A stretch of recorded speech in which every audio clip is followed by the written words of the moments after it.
El arranque. La entrevista del día.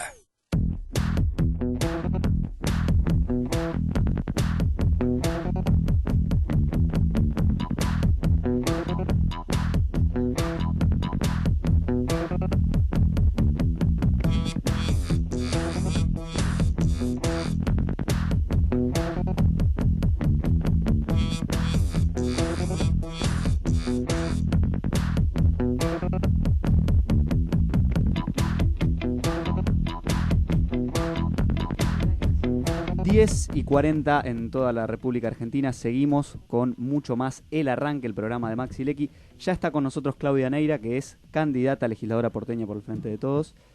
También es ex legisladora porteña, actual directora del Banco Ciudad por la oposición. Claudia, muy buenos días. ¿Qué tal? Buenos días. ¿Cómo están? Pero bien, todo bien. Bueno, estábamos hablando recién justamente de una de las problemáticas de la ciudad, si se quiere, ahora con los fríos y con este temporal polar que se vino. La gente en situación de calle, que sin duda en estos últimos días ha estado en boca de todos los medios, pero por ahí el resto del año, cuando pasa el frío, ya son olvidados o ignorados, si se quiere. No sé qué opinión tenés al respecto. Mira, yo trabajé mucho en su oportunidad, incluso antes de ser legisladora, desde una comisión en la cual participaba, de la redacción de la actual ley para personas en situación de calle y en riesgo de situación de calle, que es una especificidad que tiene esta ley, que no solo contempla a las personas que están en la calle viviendo, sino también aquellas que están en riesgo. ¿Qué significa una persona en riesgo? Bueno, por ejemplo, para dar un ejemplo claro, una persona que está hotelada está en riesgo porque un día está en un hotel, al día siguiente no. Ni hablar, bueno, los paradores se entiende que son personas en situación de calle. Esa ley se trabajó participativamente y fue una experiencia increíble porque la logramos redactar con la participación de personas que habían vivido o vivían en la calle y organizaciones de personas en situación de calle. Incluso la ley fue presentada por Horacio Ávila y Alicia Androsi, que eran dos personas que habían vivido en la calle y que eran parte de una organización, Proyecto 7, de personas en situación de calle. Con lo cual, la ley actual es muy buena en ese sentido porque ha recogido la realidad de los problemas que tiene una persona en situación de calle, ¿no? Que no es solo el techo. Es la pérdida progresiva que se da en una persona por diferentes motivos, porque hay un núcleo de personas que llega a la calle a veces por una situación personal traumática, que tiene más que ver con lo personal. Hay gente con la que uno habla que ha tenido una tragedia y termina en la calle y por ahí deja todo. Pero después está una gran mayoría que sí queda en la calle porque perdió la vivienda, ¿no? Porque perdió el acceso a la vivienda.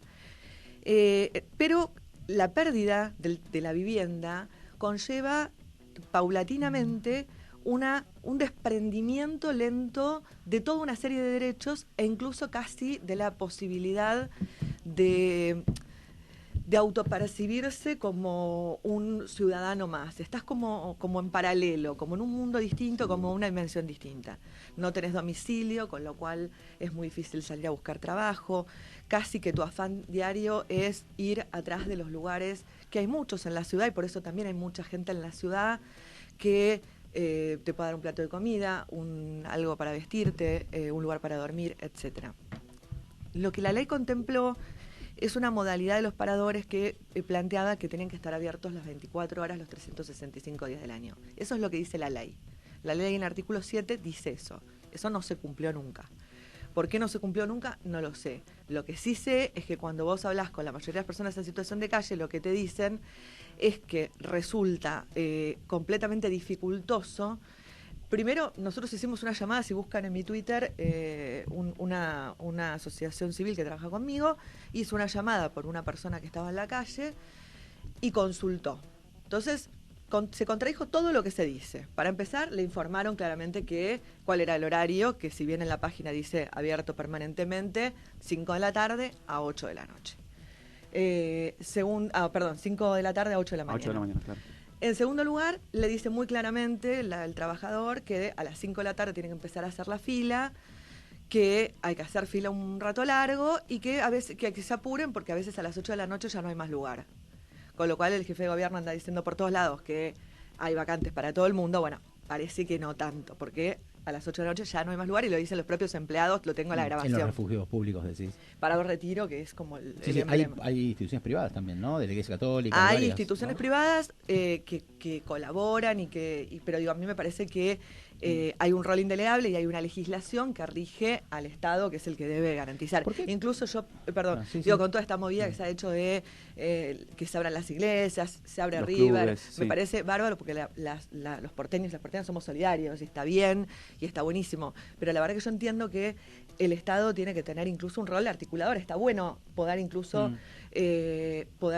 generar acuerdos, pero siempre tiene que ser la centralidad, porque es una responsabilidad indelegable del Estado. Te quería preguntar, ¿por qué crees que hubo esta explosión mediática con las personas en situación de calle? Está en todos los medios, en todos los canales, fotografiados que yo, por un porcentaje que es el 0,00025 de la ciudad de los habitantes, son 800, 900 personas. Yo creo que, primero que no son 800, 900 personas, es una discusión. Acabo de ver las estadísticas. Bueno, recién ahora en va a la salir página. dentro de poquitos días, ahí hay una discusión sobre las cifras bastante Si compleja, querés la pero busco, te digo las no, cifras. sé de lo que me estás hablando, pero te digo que ¿Está mal medido, decís? hubo un censo muy importante del cual participaron la Defensoría del Pueblo y un montón de organizaciones, que fue institucionalizado ese censo y que los datos van a estar el 25, si mal no recuerdo. Ayer vi que extraoficialmente circulaba que la cifra era mucho mayor que esa, pero me parece que lo serio es que esperemos al 25 y ahí vamos a tener censo. Está bien. y ahí vamos a tener Acá hay varios, ahí tenés de 900, hay uno de 2017 de 1000 y hasta ahí estamos. O Bueno. sea, acá va a salir uno nuevo ahora con 1000, que 1200 será. No, yo creo que van a salir arriba de 3.000, pero digo, es mi idea, pero Es especulación, claro. no quiero ser seria, esperemos al 25, volvemos a hablar. Sí, Lo a que ver, es igualmente increíble es que es creo- una ciudad de 4 millones, una ciudad rica con 4 millones de personas, no puede resolver el problema de 900 personas en situación de calle. Eso quería preguntar. ¿Por qué crees que tienen que salir los privados, ya sea River, las iglesias, Juan Carr con su asociación Red Solidaria, a buscar gente que ayude cuando el gobierno y la Sí, ciudad y de porque Buenos Aires... casualmente antes de las elecciones Sí. está toda esta prensa, ¿no? Bueno, Además también, ¿no? yo digo Pero- varias cosas. En primer lugar, no es la primera vez que se visibiliza esto. Yo, por ejemplo, personalmente me acuerdo de haber participado, organizado un frazadazo enorme en el cual participó todo el arco político hace 7 años atrás, 6 años atrás, que fue enorme para visibilizar justamente esta problemática.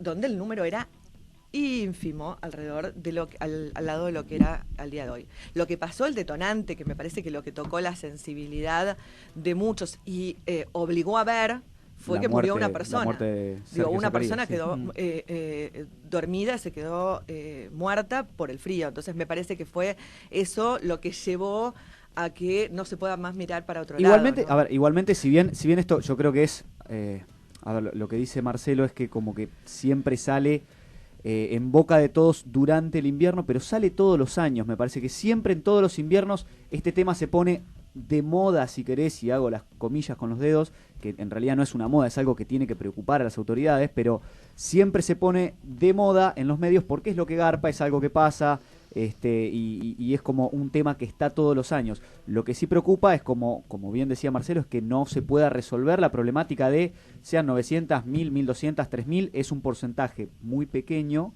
en relación a la población de la ciudad. Mira, yo no voy a ser exégeta de los medios de por qué lo ponen en las tapas de los diarios y en la televisión en este momento. Sí te quiero decir es que, por ejemplo, Juan Carr, Sí. aclaro que no pertenece a mi espacio político y que es una persona absolutamente independiente, trabaja los 365 Sin duda. días del año. Digo, si vos vas a la Plaza Congreso en cualquier momento del año, está Juan Carr dándole de comer a las personas en situación de calle. Entonces, que los medios decidan en un momento, porque hay una ola de frío, porque no creo que TN sea para ir en contra del gobierno, digo, claramente, o porque murió una persona en la calle, darle mayor visibilidad, bienvenida sea, porque mucha gente como, ya te digo, como Juan Carr y como otras tantas organizaciones, están todos los días poniéndole el cuerpo a esta situación.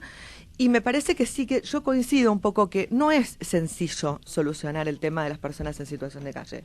Eso me parece que es importante decirlo. Digo, hay distintas situaciones.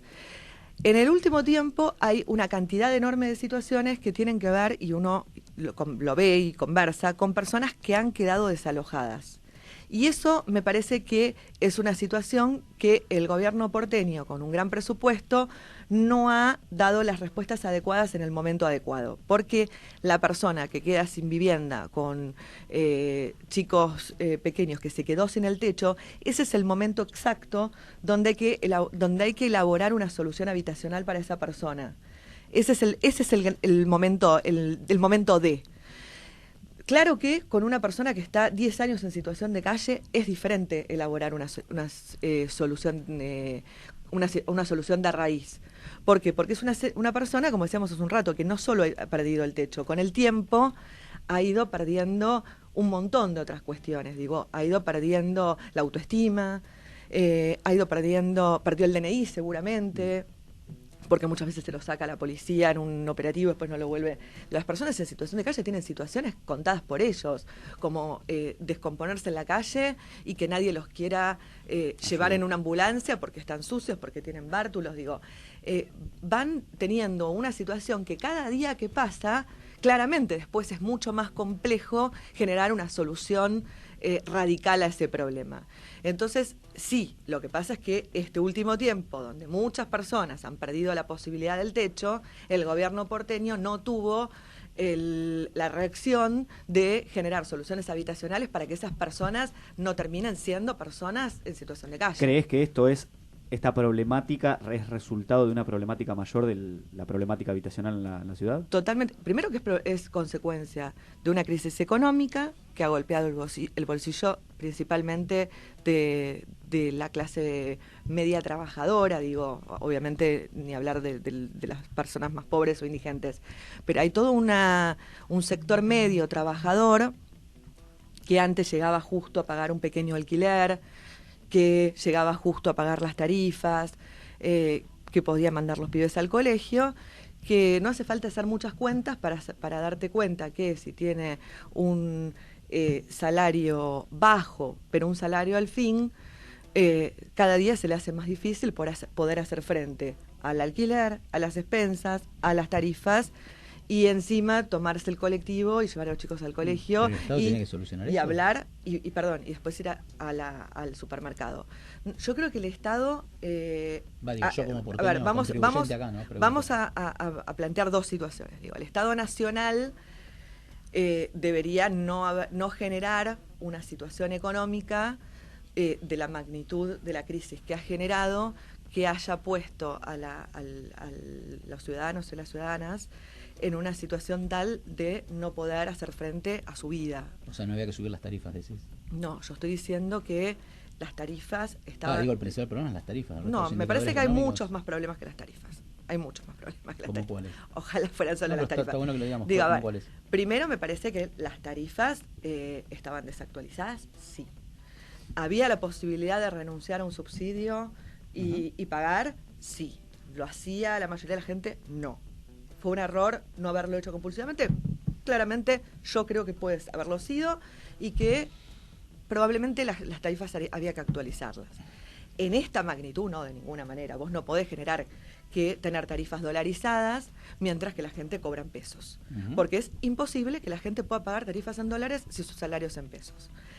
Además, si tuviste una inflación que no fue acompañada por las paritarias y el salario de la gente quedó absolutamente devaluado, entonces le haces la vida imposible a la gente. Entonces, sí, me parece que el Estado en ese sentido es responsable. Te quiero consultar, ya que estamos hablando de estas problemáticas, tarifas, frío, problemas habitacionales, ¿cuáles crees que son, porque quizá era la primera pregunta, debería haber sido, ¿cuáles crees que son los principales problemas de la ciudad de Buenos Aires como ex legisladora y como candidata ahora a la legislatura nuevamente? Mira, yo creo, un poco también hablando de esta crisis nacional, ¿no? Yo creo que hay un antes y un después. Yo creo que los problemas que teníamos los porteños y las porteñas antes, hasta la asunción de Macri, eran unos y hoy son muchos otros. Entonces, me parece que si tenemos que plantearnos los problemas de los porteños, hoy tenemos que decir que en realidad lo que ha hecho el Estado porteño es continuar en automático, como si la situación económica de los porteños fuera la misma que era en 2015, gobernando para Oslo mientras estábamos moviéndonos en el Titanic. Entonces, Claro, no hubo respuestas de ninguna índole para un montón de problemas nuevos que empezaron a tener los porteños. Ejemplos. Digo, cualquiera de nosotros sabe que muchos porteños elegimos la educación pública y otros eligen la educación privada. Yo creo que todo el mundo tiene derecho a elegir la educación de sus hijos que quiere y puede, ¿no? Claramente. Muchos porteños elegían la educación privada y en estos últimos tiempos tuvieron que sacar a los chicos de la educación que eligieron y pasarla a la pública. Bienvenida sea la escuela pública. Ahora, estas personas, cuando llegan a la escuela pública, no encuentran que el Estado porteño ha ido previendo que en esta crisis económica iba a pasar esto, o dando una respuesta, con lo cual no se construyeron las escuelas en la cantidad necesaria, con lo cual, además, las escuelas están en un estado lamentable. Ahí María Rosa Muñoz sacó un relevamiento de las escuelas que están cerradas por problema de ratas, por pérdidas de agua, por infraestructura en general. Yo soy mamá de un chico de lenguas vivas, 10 chicos hospitalizados porque hubo una pérdida de monóxido de carbono y esto pasó en lenguas vivas en Carlos Pellegrini y Arroyo. Imagínate los problemas de infraestructura que tienen los colegios de zona sur, que siempre están muchísimo más golpeados, ¿no? Entonces, ¿qué debería hacer el gobierno porteño? Y me parece que estar a la altura de las circunstancias. Los porteños necesitamos educación pública de calidad. Para aquellos que elegimos la educación pública, para aquellos que recurren a la educación pública, se encuentren en una educación pública de calidad. Queremos hablar de salud, los hospitales. Las personas a veces llegan a fin de mes ahorcadas sin un mango para pagar una prepaga. ¿Por qué pagan una prepaga? Porque no quieren, por un tema de estatus, ir al hospital público. No, yo creo que la mayoría no es por eso. Es porque van al hospital público y tenés unos turnos imposibles, porque a mí me pasó, nos ha pasado a 2 personas conocidas en poco tiempo con familiares de ir al Durán y caer en la guardia y tener que estar horas hasta que aparezca una habitación en una situación deplorable, sin almohadas, sin frazadas, sin insumos. Entonces, el Estado porteño no cuida a las personas. El Estado porteño inaugura, cuida las paredes y hace obras lindas. Yo creo que hay que decir todo. A mí me parece que las obras públicas, algunas están muy bien y hay que continuarlas y no hay que criticar por criticar lo que se ha hecho bien. El Paseo del Bajo es una obra que era súper necesaria, que después podemos discutir si hubo irregularidades, ¿no? Digo, esto me parece que es otra discusión paralela. Sí, es una discusión aparte de la obra en sí. Pero la obra en sí, la verdad es que cambia el tránsito, y cambia la circulación, y es importante, y nosotros la acompañamos, porque nosotros siempre tenemos esa vocación de acompañar lo que está bien. Ahora, si vos tenés los hospitales hacer obra también es hacer obra en hospitales, hacer obra también es hacer obra en escuelas, hacer obra también es cuidar a las personas, no es chapa y pintura, y este gobierno tiene mucho chapa y pintura. La avenida Corrientes fue chapa y pintura, tardó 1 año. Y la verdad, que yo no digo que haya quedado fea. Digo, a mí hay discusiones, algunos dicen que es horrible. A mí la verdad me gusta, digo. Pero bueno, es personal. Pero digo, era necesario todo, incluso para poderla haber hecho peatonal o demás. Estuvieron 1 año para poner las piedras. Digo, la verdad se podría haber hecho hasta más económico. Pero no se cuidan los recursos de los porteños, porque no se cuidan las personas. Entonces me parece que esa es la clave de lo que hay que cambiar en un futuro gobierno. Una punta, Claudia, porque vos recién dabas vuelta en distintos temas de los que hablaste, tiene que ver con la asignación de presupuesto, evidentemente, del gobierno de Cambiemos en la ciudad. Y llegabas a un punto que es el de qué pasa con estas personas que tributan,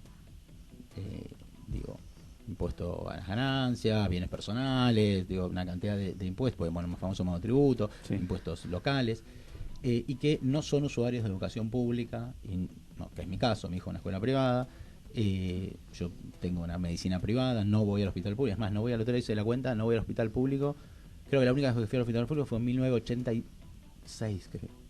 Mirá, ¿qué pasa? ¿No tendría que descontar impuestos, por ejemplo? ¿Qué pensás con eso? Yo creo que no. Bueno, doble tributación. Yo te digo... es como una... ¿Se entiende lo que digo? Sí, creo que no, y te digo por qué. Yo creo que los ciudadanos vivimos en una sociedad y creo que los ciudadanos y las ciudadanas de esa sociedad estemos educados, seamos personas educadas, es un interés de todos. Y está bien que nuestros recursos se usen para eso porque eso es un interés superior que tenemos todos.